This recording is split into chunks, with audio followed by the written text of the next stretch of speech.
Assalamualaikum warahmatullahi wabarakatuh. 3 tahun lepas saya ada buat video tips beli monitor, and sepanjang 3 tahun ni banyak gila teknologi baru yang masuk ke dalam monitor. Even harga monitor pun dah jadi sangat-sangat affordable. Dulu 3 tahun lepas, kalau kita nak beli satu monitor bersaiz 24 inci dengan 144Hz refresh rate, kita kena bayar lebih kurang RM1,000 Malaysia. Tapi latest ni, ketika video ni direkod, anda boleh dapat satu monitor yang high refresh rate pada harga RM500 Malaysia. That's why saya decide untuk update sikit video yang lama tu. Saya nak kongsikan dengan anda tips beli monitor tahun 2023 untuk gamers, video editors, content creator dan juga kegunaan biasa. Tanpa berlengah lagi, anda bersama saya Ashraf Jeffrey dalam channel YouTube Manaliza. Kalau anda belum tekan butang subscribe, pastikan anda tekan butang subscribe dan juga butang loceng yang ada dekat tepi dia.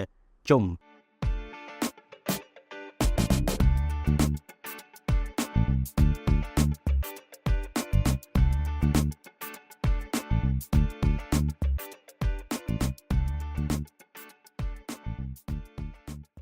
Okey, untuk memudahkan kefahaman anda, saya akan guna gaming monitor terbaru dari Samsung, iaitu Samsung Odyssey Neo G7 sebagai model, sebab bagi saya dia lengkap dengan apa yang saya nak kongsikan dengan anda dalam video kali ini. Okey, tips yang pertama ni kan, anda kena tengok nisbah saiz monitor dengan resolution dia. Based on pengalaman peribadi saya, the best ratio antara saiz screen dengan resolution 24 inci anda mesti cari resolution Full HD. Kalau 27 inci anda kena cari 2K. Kalau 43 inci dan ke atas anda kena cari 4K. Apa yang akan jadi kalau nisbah saiz screen dengan resolution ni tak ngam Macam contoh, dia punya saiz monitor 24 inci tapi resolution 4K. Apa yang anda akan dapat ialah satu image yang gila sharp. Saya tak nafikan, cantik, warna dia pun terang.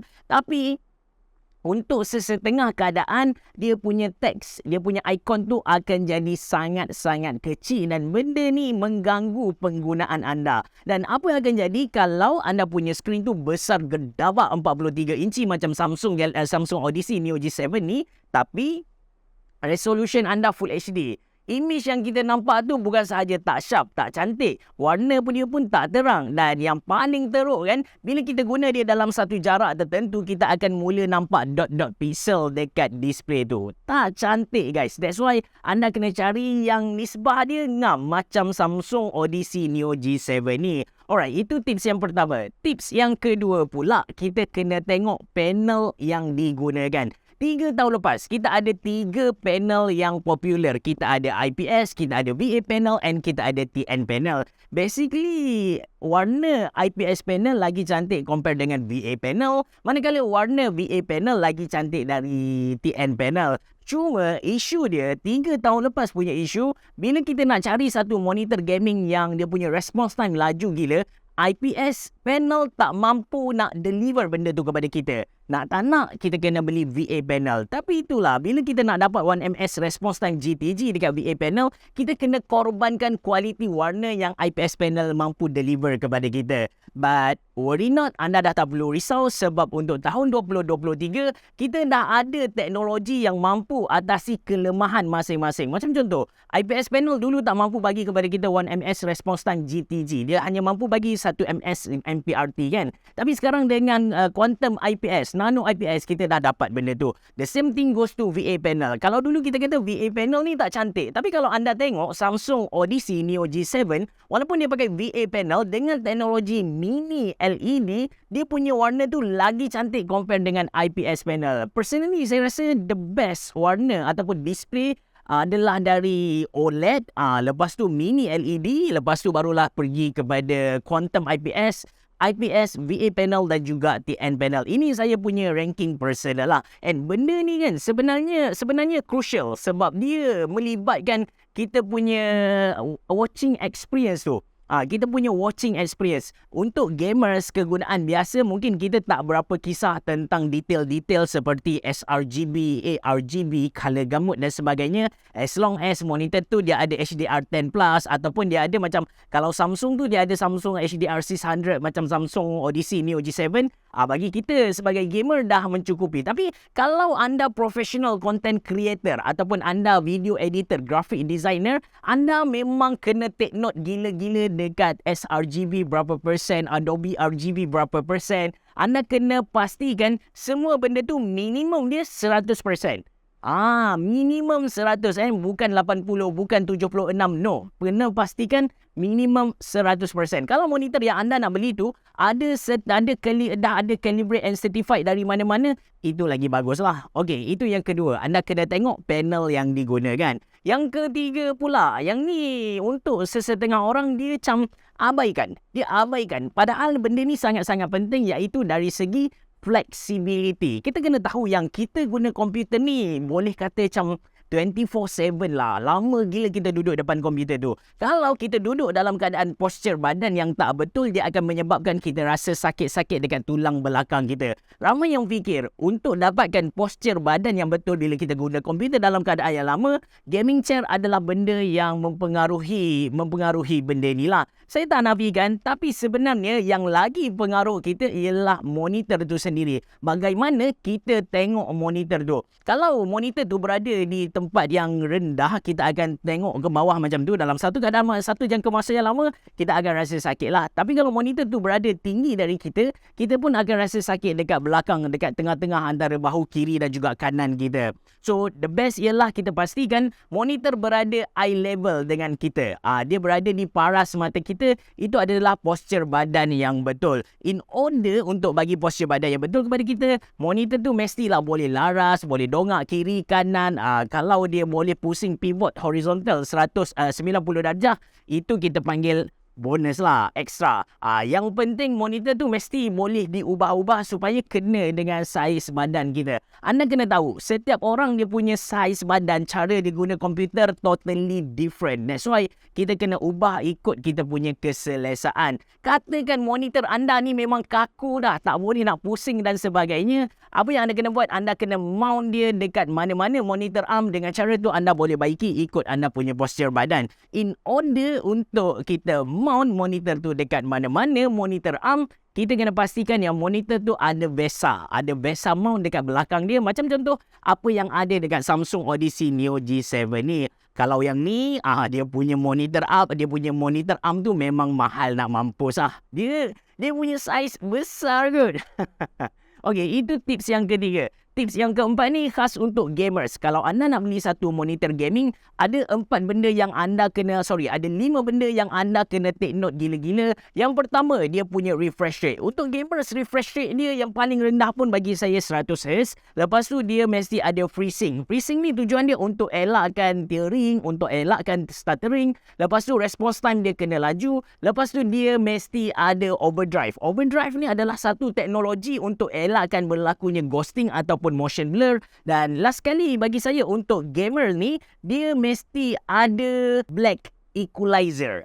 Black equalizer ni jarang gila orang sentuh, tapi disebabkan makin banyak game-game yang dia punya suasana tu gelap kan, dengan adanya black equalizer ni, dia punya kawasan gelap tu akan nampak dengan lebih detail lah. So kalau ada enemy yang menyorok di kawasan gelap di bawah jambatan sebagai contoh, kita boleh nampak dia dengan jelas. Nak kata dia hack pun ataupun dia cheat pun mungkin jugalah. Ada juga brand-brand yang offer feature extra dekat dia punya gaming monitor. Macam contoh, dia punya design. Macam Samsung Odyssey Neo G7 ni, anda boleh tengok kiri kanan dia ada light bar. Light bar ni kita boleh ubah dengan setting yang ada dekat OSD. Kita nak buat flash pun boleh. Kita nak buat sync dengan kita punya game pun tak ada masalah. Dan ada juga sesetengah monitor dia offer kepada kita crosshair ataupun virtual aim point untuk memudahkan lagi kita target mana enemy kita. So ini beberapa gaming feature yang kita patut tengok. Tapi yang paling penting kan, yang 5 tadilah bagi saya. Yang pertama, refresh rate mesti tinggi, 100Hz minimum.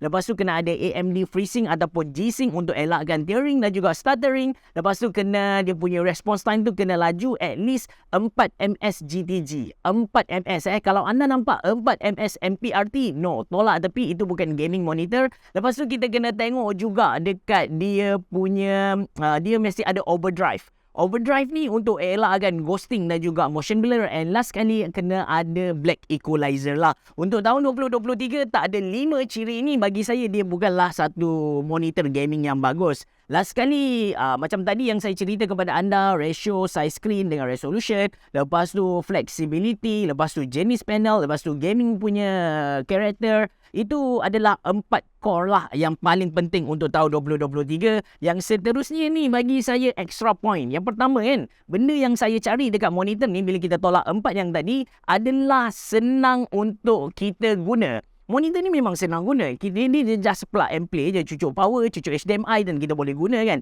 Maksud senang guna ni macam dia boleh ingat memori yang kita setkan kepada dia. Brightness berapa, contrast berapa, lepas tu dia punya color temperature macam mana. Sebab macam saya ada 2 profile display yang saya guna. Yes, monitor yang bagus dia memang dah bagi kepada kita beberapa pilihan profile, macam ada FPS, ada RTS, ada reading, ada web dan sebagainya. Tapi saya lebih suka saya punya personal setting. So saya akan pergi ke custom. Untuk editing biasanya saya akan set brightness dia ke 80% supaya saya punya color grading tu tak lari sangat. Tapi bila saya guna untuk kegunaan biasa, saya guna untuk gaming, saya guna untuk surfing internet, jadi keyboard warrior dekat Facebook dan sebagainya, biasanya brightness saya akan set bawah dari 20%. Kalau monitor tu dia tak boleh hafal setting saya, saya kena adjust manually, memang menangis habis. That's why bagi saya akan cari satu monitor yang senang untuk digunakan. Setengah monitor macam Samsung Odyssey Neo G7 dia bukan sahaja boleh hafal kita punya setting tadi, tapi kita boleh control dia guna remote control. Dia bagi kepada kita satu remote control. The best is kita boleh tolak tepi remote control dia, kita boleh control guna suara. Hey Bixby, turn on the TV.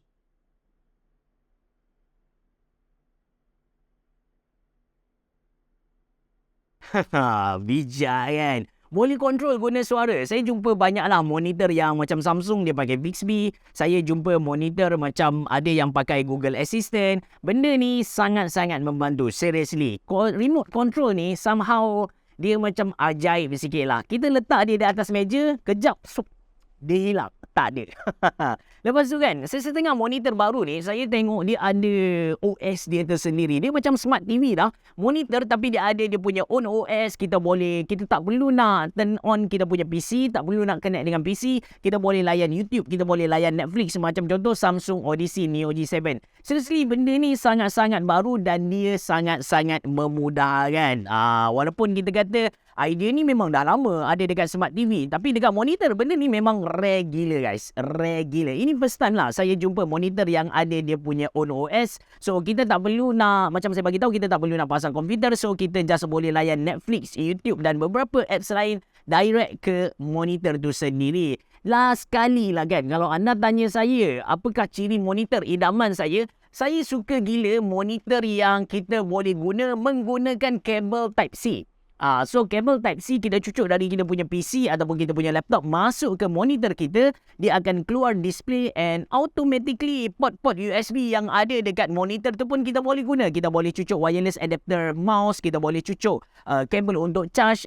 Kalau dia tak ada USB-C kan, kalau dia tak ada USB-C, dia akan jadi sedikit leceh lah. Sebab apa? Sebab kita kena cucuk USB-A ke USB-B, baru kita boleh guna semua port USB-A yang ada dekat monitor tu. So, bayangkan kalau ada satu je kabel USB-C, semua function monitor tu kita boleh guna tanpa serabut, tanpa ada sebarang masalah. So, ini beberapa tips untuk anda beli monitor tahun 2023. Kalau anda follow apa yang saya cerita ni, insya-Allah anda akan dapat cari monitor yang paling bagus kena dengan anda. Saya ada letak beberapa link untuk beli beberapa list monitor yang saya recommend dalam ruangan description box below, and saya ada letak juga beberapa aksesori yang kena dengan monitor. Mungkin anda boleh tengok dulu apa yang menarik, apa yang tak. Terima kasih kerana menonton. Assalamualaikum warahmatullahi wabarakatuh. Berubah.